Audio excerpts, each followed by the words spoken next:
We're Batman at 89.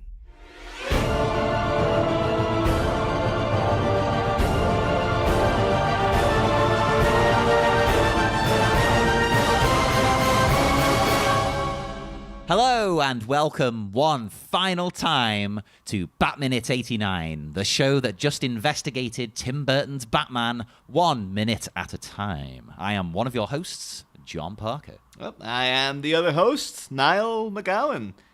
Should emphasize, end of season 1 of Batman. Yeah. I'm just got a wave of people unsubscribing now, going, "Oh, that's it! Oh, the hell It's is done. this?" It's done. No, we will be back, folks, and we will have hiatus projects as well, but we will be taking a break, thank God. And we are joined today by nobody. Yeah, Nobody. It's the end, my friends. yeah. This is the end. At the end of all things, it's just us here again. Are you my Sam? Well, you do forget though. At the end, it was like 20 episodes of just us, way back when. It seems like that long ago now, but Back when we were children. yeah. Like this bandy-legged boys who were just like, "Oh, this will be easy to get through this whole movie." To be fair, it actually wasn't that hard. It was. That was before the dark times. Yeah. Oh, wrong movie. Yeah. But this is the end, my friends. Yes, minute. We're going to do 121 and 122. We're breaking the convention because 122 is just a few seconds long of a Warner Brothers logo and some blank dark space. Yeah. So there's no point doing that as a separate minute. You would probably just hate us I think forever. you forget that it also very importantly features just Prince going scandalous. Now that would have been a great thing to do an episode on. To be fair. It's one of those things. Like I'm fairly certain we could have done an episode on it if we wanted to, but it's like no, let's not overstay our welcome. Like let's just bow out while we have something relevant to say. Definitely. Well, this minute, I don't know why I'm even doing this. This minute starts with a bunch of people that we've already discussed throughout the movie already, and it would normally end with darkness. But as I say, we've cheated and tacked the next clip onto this one because it's 8 seconds long. So we are stopping today at the last part of the movie, a different blank dark screen to the one you would have if we'd separated them into two. Such a difference. We got the infinite black void. We're back into the infinite void. The darkness that will be in your soul without me and Niall. Yeah, and we'll just sit here and wait until someone puts Batman Returns on, and then it's like, oh, there's the Warner Brothers logo again. We can't legally start Batman Returns until we just see it on the TV one day. We're not. That's how it works. We're not allowed to play the DVD or the Blu-ray or anything. Yeah. But where do we even start? Like, who do we talk about here, right? Because we've brought most of these up. Yeah. Like, I've looked up a few that just intrigued me, really random ones. I mean, the one that stuck out to me immediately was, again, it was because, like last minute, there's a few people who we struggled to identify in the movie. And now it's like, oh, they're in the end credits. You can see, oh, that's who that was. We didn't want to look ahead, though, because that's cheating. Yeah. But one of them who stood out to me, I mean, he only has one, this is his only credit, was Elliot Stein as Man in Crowd. But the reason he stuck out to me, because I was like, oh, I wonder if that's the guy with the red cap we were talking about when Ralph was on, like, the other week. Ah, yes. And looked into it. Apparently, no, it's not. That's Man in Crowd is the guy who jumped on the car during the Smilex attack. Like the guy who looked a bit like Gaz, like our former guest of the show, Gaz Flint. See, I wouldn't call that guy Man in Crowd. Really. That's what I thought either. And then in the Batman wiki, they call him Smilex Poisoned Punk, which is a way better name. So Smilex Poisoned Punk is the best name for a band. Yeah, so it's kind of like, well, what's... Did he have to go and give himself that name? Did he see the Man in Crowd thing? It was like, oh, the hell with that. I think it's like a million men in crowds in this friggin' movie. I'm Smilex Poison Punk. Well, considering the amount of press conferences that they have in this town, there's a hell of a lot of scenes of crowds. Yeah. Oh, yeah. For sure. And, yeah, but I don't think that guy did feature, like, quite prominently. I think we even used him as, like, the screenshot for, like, that episode when that popped up. So there he is. That was Elliot Stein. Apparently went on to do nothing. Didn't do any other movie work after that. But so I'm assuming he's dead. There's no info on him. It's just like, it's just vanished. Rest in peace. Yeah. I liked looking up this one. Amir Karanji, the yeah. wine steward. So I looked him up, and it turned out he's been in a few things, like bit parts. But it was mostly after a 10-year break in 93. So from 93 to 2003, he didn't do anything. Yeah. And then he randomly popped up in NCIS. I mean, who hasn't? I've been in it. I haven't really, but I probably will be next. He's been in like Night at the Museum, Silicon Valley, and he was also Mufti number 5 in Curb Your Enthusiasm. Oh, Mufti number 5, the best Mufti. Yeah, everyone's favorite Mufti. I mean, come on. That was the most recent season as of recording. Actually, I remember that episode well. Well, there's a lot of Muftis in it, as I recall. Yeah, at least 5 Muftis. I wonder, though, because I remember back during, I'm assuming, Wine Steward, unless he was at the Wayne party, or was he one of the guys at the museum? Much like lots of scenes of crowds, there's lots of scenes of wine. Yeah. I remember we had a whole debate when like Heidi was on about there was a guy who fell over in one shot, and we weren't too sure. Like, does this guy does he count as like the maitre d', or who was he? I remember we're trying to define who that was. Maybe he was the wine steward this whole time. Yeah, maybe it's Amir. Yeah, could have been. We should have called him up for that episode, and then we would have had this all straightened out. But if he wasn't in Curb, I would have assumed that he's dead too. I assume they're all dead unless there's some proof otherwise. Again, much like 2 episodes back, Rick Provenzano. It's just like, we can't find any current information on him, so he must be dead. Of course, in this day and age.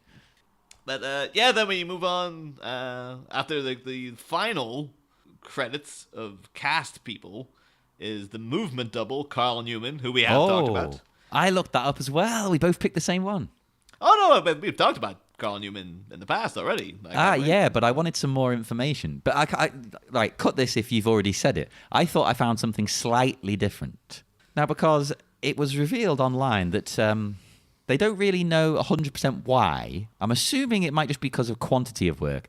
But he has a separate credit from all the other in batsuit stuntmen. Because there's a few of them. But this guy is singled out. And nobody was too sure why. Because there's Sean McCabe and David Lee. They're just lumped into a category together. They're not separated. Yeah. Even though they perform all the same stuff as him, basically. So it's like, okay. And he's also the only double to have his portrait taken by Herb Ritz. Ooh. Yeah, so he's like, he's the favourite. If you need some doubling done, contact Carl unless he's dead. But though, speaking of stunt guys, 2 names popped out to me amongst them. The first was for simply one reason: Terry Forstall, because it's like, I hope this one didn't step into the light, you know. And there's a deep cut Raiders of the Lost Ark reference there. That's brilliant. Yes. Shout out to Indiana Jones Minute. Yeah, but the thing I was really surprised with his stuff was that he's had a very long and varied career. Actually worked on Temple of Doom, not Raiders, but like he got into Indiana Jones eventually. He also featured in The Bill. He wasn't in Doctor Who, but he was in Blake's 7, which is it's pretty close. Like it's similar, yeah. In terms of like just the naff cheap British sci-fi from the 70s. Like Doctor Who and Blake's 7 were kind of Doctor Who has obviously got the better reputation now, but I'm sure back then they were kind of it's like the same deal. Yeah, I think Blake 7 was a bigger one for the real hardcore nerdy people. Yeah. I always remember I think there's like an anecdote someone was saying one time, because obviously way back when, like, Doctor Who was just always filmed in like quarries and stuff for alien planets. Yeah. Because that was the easiest thing, and apparently I think someone was saying at one point they were in the quarry and then they saw like the crew of Blake 7 on the other side shooting at the same quarry, and they're like, oh, yep, I guess the ship's just landed over there as well. Genius. Do a crossover episode. Is this a crossover episode? But yeah, Terry Forstall also in The Fifth Element, so shout out to The Fifth Element there. He was also chief, and he did stunt work, and he also played the character of Chief Engineer Bell in Titanic. So shout out to Titanic Minute. Yeah, was also in Willow, and there's no Willow Minute to shout out. No, I was very surprised because he did stunt work for the very dark and surreal British, Chris Morris's comedy series Jam.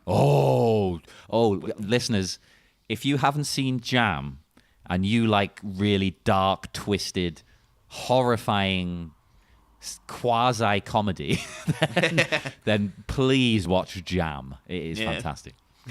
It's one of those things that it becomes funny after a while because you're just like, I guess this is kind of funny because I don't really know what the hell's going on. Yeah, it is more like, what am I watching? What's happening?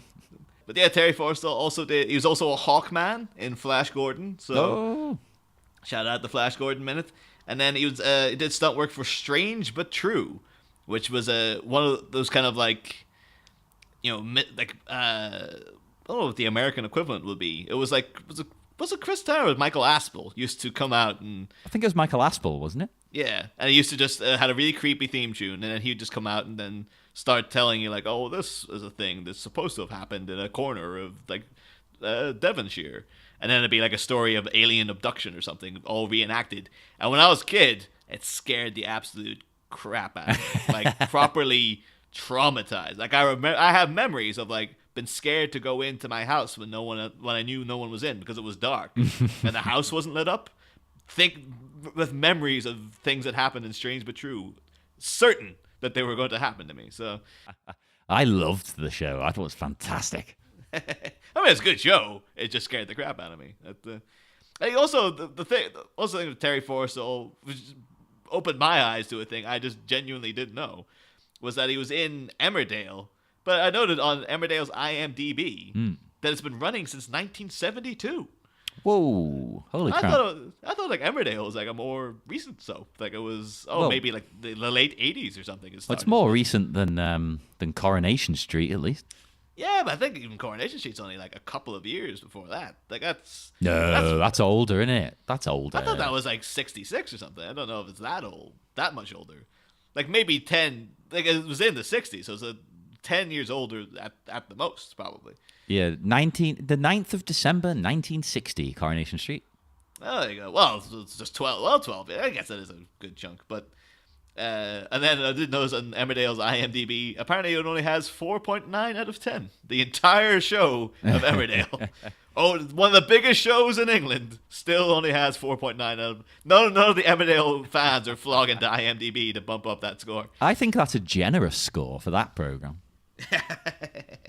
And as I said, like there's a whole big mess of stunt people there. The only other name that popped out to me was Tip Tipping, for obvious reasons. Although it's actually a very sad story because Tip Tipping, he died in 1993 doing a stunt. Oh, so he tipped.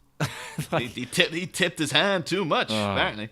At age 34, died during a parachuting accident. For the BBC documentary series 999. Oh, I used to watch that as well. Oh. Yeah, but apparently he also worked in Doctor Who and The Bill, so he did it all, baby. Oh. Then he also played Sergeant Crow in Aliens. Holy crap. I say Sergeant Private Crow, sorry. Oh. And yeah, get it right. Shout out Alien Minute as well. Yeah, and worked on Indiana Jones and The Last Crusade.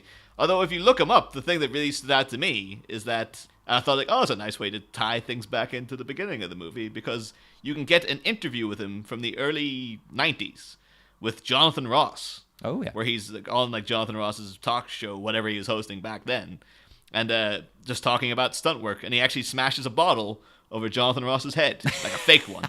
For like a laugh, and then the two of them do like stunt work with a chair and stuff. But I thought, I was like, that's quite appropriate because way back at the beginning of this, people might remember that we covered the fact that Garrick Hagon's wife, who, the couple that get mugged at the beginning, his wife was played by Liza Ross, who was Jonathan Ross's sister. So it's like, oh my God. Everything's connected. What a way to bookend this whole terrible, terrible mistake. Who imagined we would bookend this show with Jonathan Ross? Yeah. Although we do have a few other people, I guess. So it's not. If he had been the last credit of the very last moment, it would have been perfect. But tragically not. I don't really care if we're going in order. We can jump around these credits. I saw as well the music was played by the Symphonia of London. Oh yes. Yeah, yes. so I looked into them, and they've worked on quite a few things. This, obviously, The Mummy Returns. This is quite a mixed bag, by the way. Lara Croft, Tomb Raider, Lost in Space, The Lawnmower Man. Yeah. I can't remember what the music was like in that, because that whole movie's a head trip. Stargate, good music in Stargate, I think. Tombstone, so shout out to Tombstone Minute. Who are also the same guys behind Titanic Minute. They who we are. also just shouted out. Yeah, so shout out to the same guys for a different show. RoboCop, they've also done, and Young Sherlock Holmes. So yeah, it's quite a mix. And then I delved a bit deeper, and I saw that the music was recorded at CTS Studios. So I looked into that as well, and lots of big scores have been recorded here. Batman again, The Man with the Golden Gun, The Omen, Superman 2, Who Framed Roger Rabbit, and everyone's favorite, The Phantom. Yay. And the last one I can see on the list, like maybe the list isn't up to date, but I couldn't find anything on any list after this point, so maybe it's shut down. The last movie I can see them doing was Bag of Ants. Oh my god. Bag of Ants Minute, coming soon. I did a little bit of looking into the Sinfonia of London myself. I got very confused by them because There's two. Is that why you were confused? yeah, that was the whole thing. Apparently, it was originally started in 1955 by a guy called Gordon Walker, specifically to record film music, because a lot of people were leaving the London Symphonic Orchestra because it was they were getting more money to go into the London Symphonic Orchestra were having to cut their time between classical pieces and having to take paid gigs to record music for film. And then they were like, oh, why don't we just have a specialist one that exclusively does that, and then hopped on over to this Sinfonia business. Smart plan. And then they did some stuff, most notably Vertigo, which we've actually mentioned that Vertigo, the score of that is sort of alluded to by Danny Elfman in the score for this movie at certain points. And then apparently in 1982, the name of it was bought by Peter Willison and Howard Blake with the exclusive purpose because of having a named orchestra to record the first recording of The Snowman. So that's, the We're Walking in the Air, all that. Isn't this the second time we've mentioned The Snowman, or did we mention that on National Lampoon's Christmas Vacation Days? I believe it was on National Lampoon's Christmas Vacation Days. Ah. So I think that's the only reason. I said if the only reason would come up, we would have found some stupid reason to bring up the Snowman. The amount of crap show. we've talked about, come on. But at that point though, because if you go on their IMDb, the Symphony of London, they have Batman down as the last thing they did.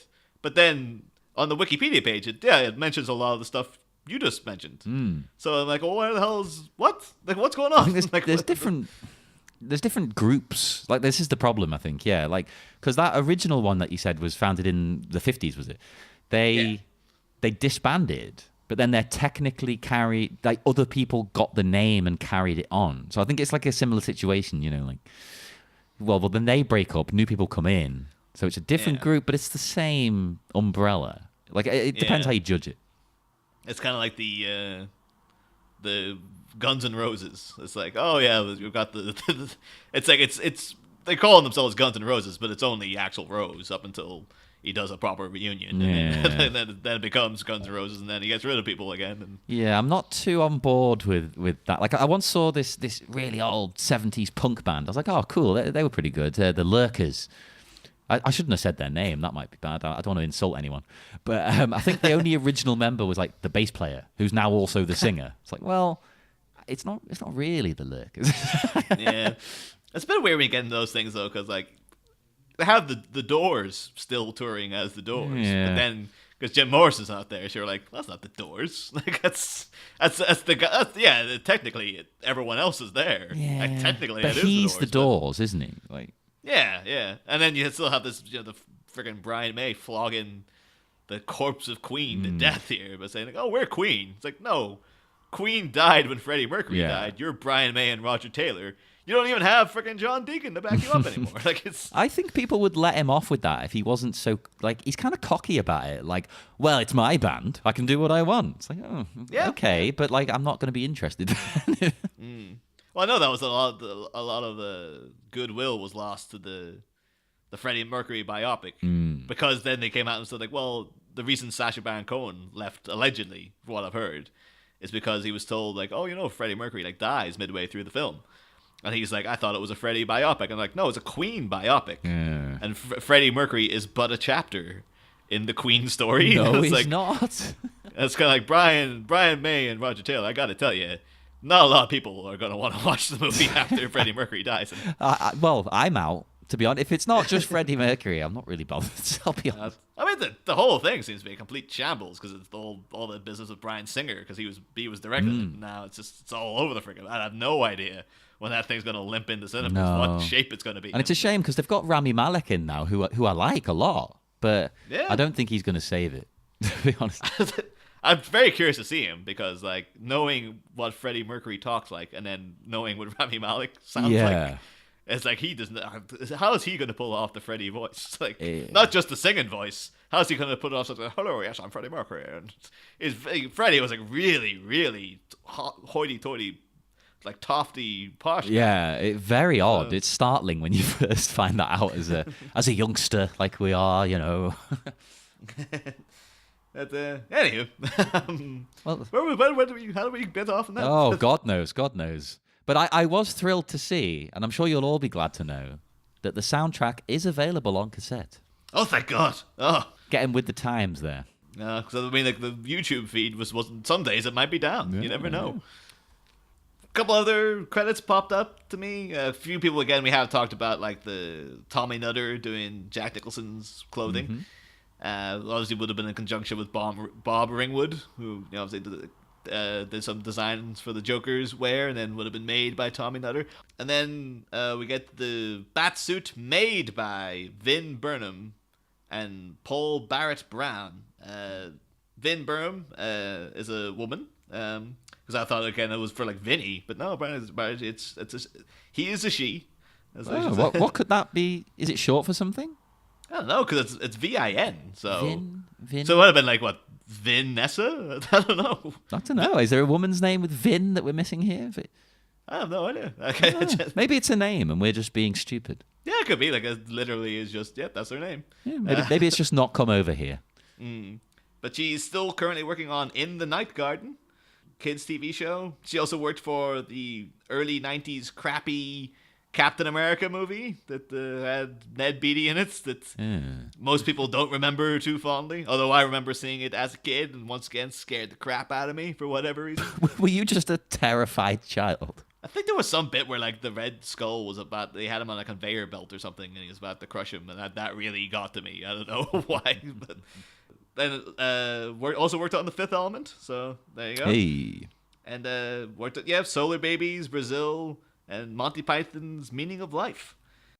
I love the way those two are great, and then there's Solar Babies. And then Paul Barrett Brown is apparently a rubber specialist. Ooh. Who created... Oh my. Yeah. It's like, but where do you spend your nights? I should like misquoting our own film, like, where have you been spending your nights? Should be the actual quote. I'll let it pass. But apparently he created the capes for this and Batman Returns, and then didn't do anything else. You think that would be like that would launch you into Hollywood? Have been like, yeah, I made the capes for Batman, but because if there's one thing you can't knock about the last two movies in this quadrilogy, it's the capes. Yeah. Well, the thing is, like, he didn't work on those. Like, he just this, Returns, nothing else. Like, that was it. Yeah. So it's a shame he didn't stick around. Because you think, just get the money, lap up the praise, do some capes. Easy. Yeah. And, of course, you get the also selected menswear by Gianni Baldo and Larario. Larario. Is good if it's just one name. Like, That's class, that is. Class. I remember seeing at the end of the Anthony Hopkins Mutiny on the Bounty. And I remember at the end, not even as part of a whole list, an entire like the credits were still fading to black, and you got the one at a time bit, like they do early on, and it just came up "Hair" by Leonard. Oh, like, Leonard. Who's Leonard? It's like, he must be good. And then it's just like, I mean, thinking back in that movie, like Anthony Hopkins' hair, it was pretty unimpressive. But then Mel Gibson had this magnificent mane on him, so it's like, oh, I'm assuming he was spending a lot of time over in Mel's side of the trailer. But Leonard was just absolutely like, weighed down with bottles of mousse. He had prepped and ready. If only I had enough hair to mousse.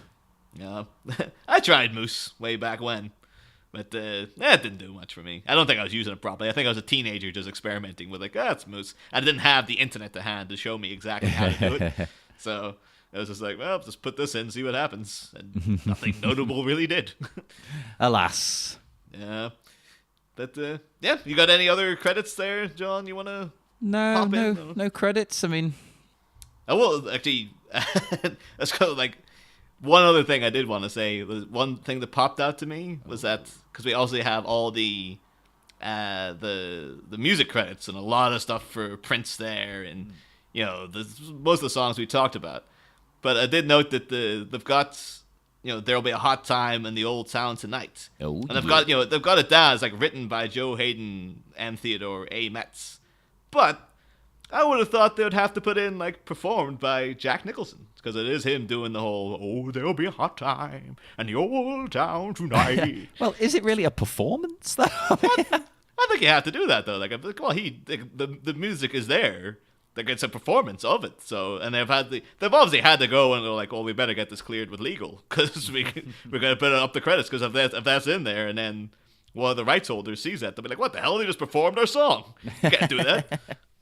So I do wonder if that was supposed to be like... I wonder, because that's obviously a Nicholson improv as well. So you wonder if there was a thing where like Burton's like, oh, we'll keep that take. And then someone in Warner Brothers legal department was like, oh, God, all right, we better go run down and try to get that sorted out ASAP. And whether did they have to pay extra for that? Is there like a budgetary thing of like, well, I mean, that song's going to cost you another couple of grand, Oh, God, yeah, maybe. Jeez. Yeah.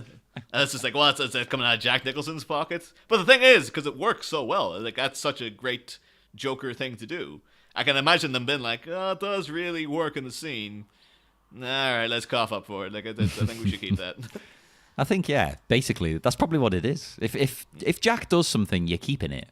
I don't think you make many edits to him. Just keep it in. If you've managed to convince him to be in this film. I always imagined there must be some annoyed person having to deal with that, because I know there's always the rumor or the story apparently is that in Clockwork Orange, like they were like riffing and stuff on the day, and it's weird considering it's a Stanley Kubrick movie, but apparently Malcolm McDowell just started singing in the rain, like he did that as an idea at the top of his head, and Stanley Kubrick went like, cut, that's brilliant. Get in the car. We're going to go down and obtain the rights to Singing in the Rain.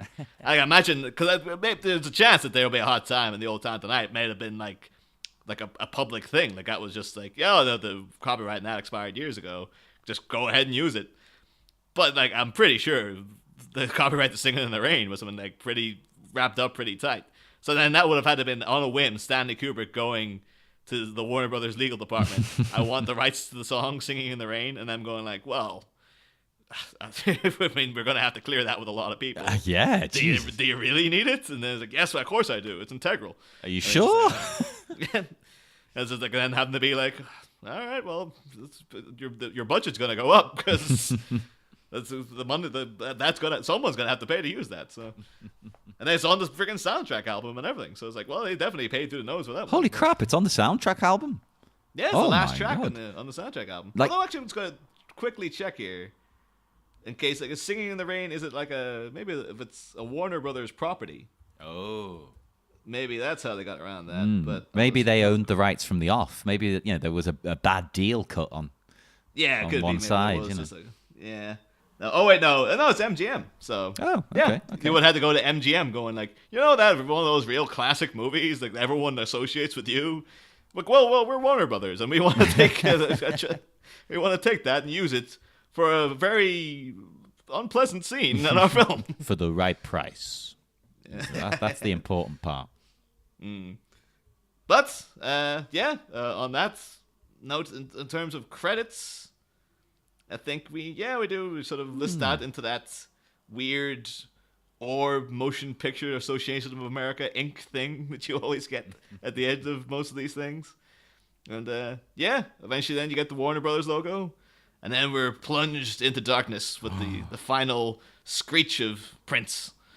As me and you and I are locked away in our respective coffins, unable to emerge until the next podcast.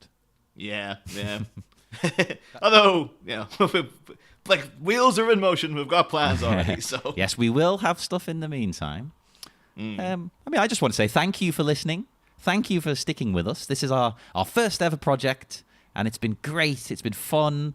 I love chatting to everyone online. I love seeing the downloads coming in. That's that's very important. So thank you very much.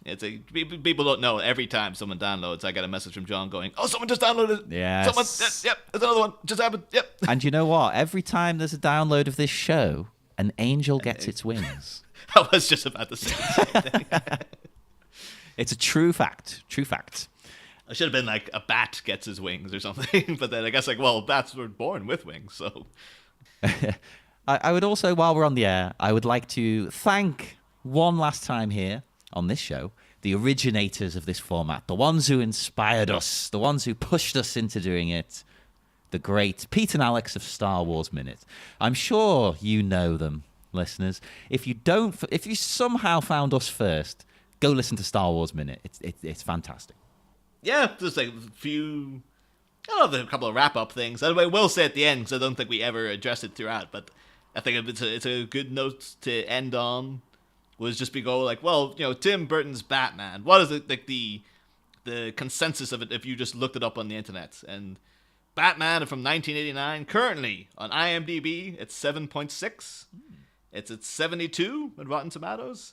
And it's a 69 on Metacritic, which I think is very low. I think it's a bit too low for all three of them, quite frankly. That's crazy. That's insane. I would have thought it would have been the high 8s.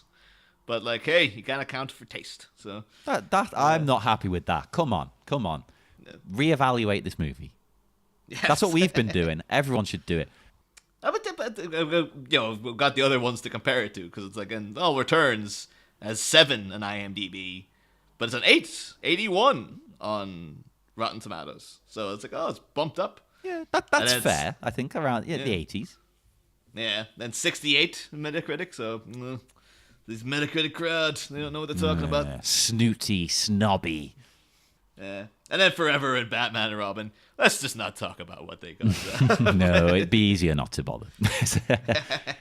I was going to. You can cut this bit out if you want. I was going to thank all the guests. Should I still do this? Oh, yeah. Let me go ahead. Okay. I was going to try suggesting, when you mentioned it the other day about thanking the guests, of we should try to do a game of you just throw out a guest's name, and I try to remember what minutes they were in. Holy crap. But I think that would be that'll be way more entertaining for me rather than the listening public. Yeah, it might take 20 minutes.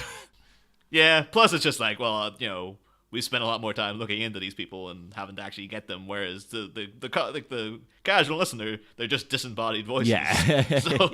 I'd also just like to thank all of our guests, because we've had some wonderful, amazing guests on this show. People we love and respect and listen to all the time, some of them. So I'd just like to go through every one of them in a big list, Star Wars Minute Weekend Edition style list of names.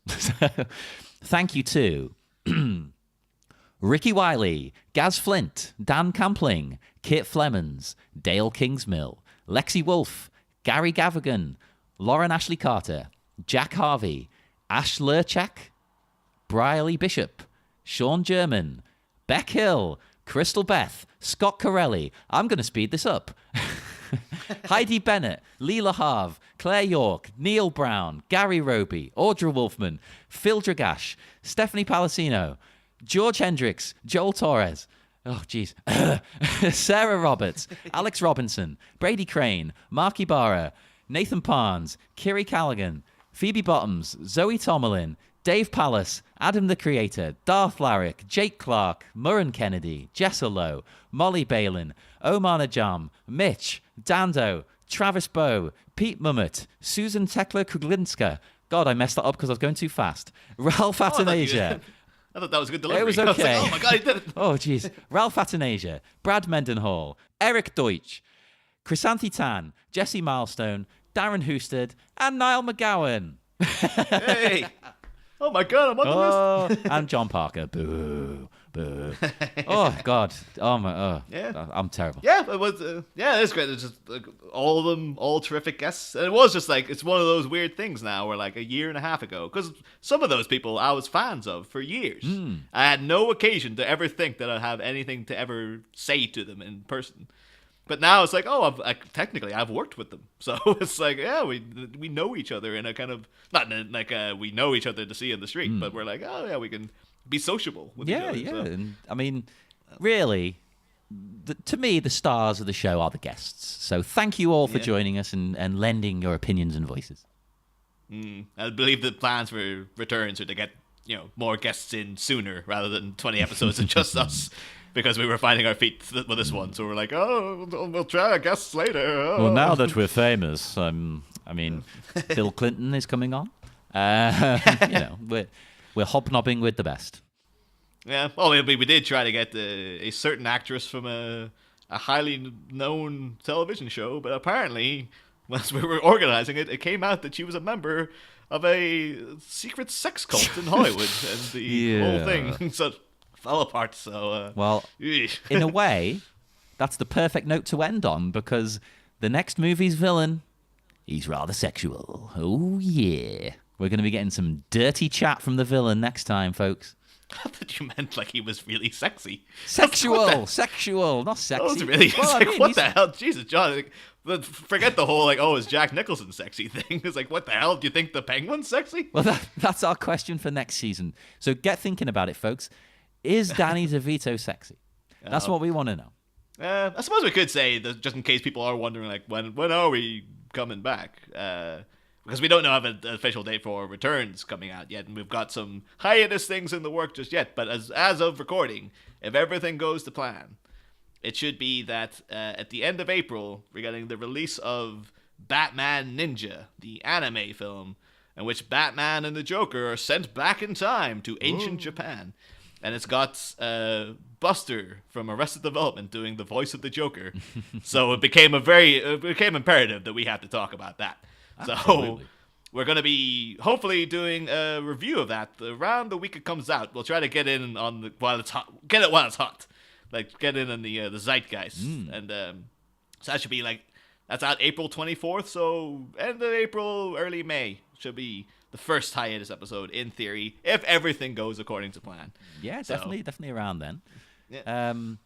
I mean, other than that, as Niall said, we don't know when we're coming back for returns, but we will keep you, full of Bat content. There'll be if it ends up taking a while, then we'll just keep doing hiatus ones. We'll keep doing Batman related things. Don't worry, we will still be coming in your ears. Yeah, that'll be fair. Please edit that out. That was obscene. I thought I'd make a funny riff on Peter Kay's old joke, but no, that was just obscene.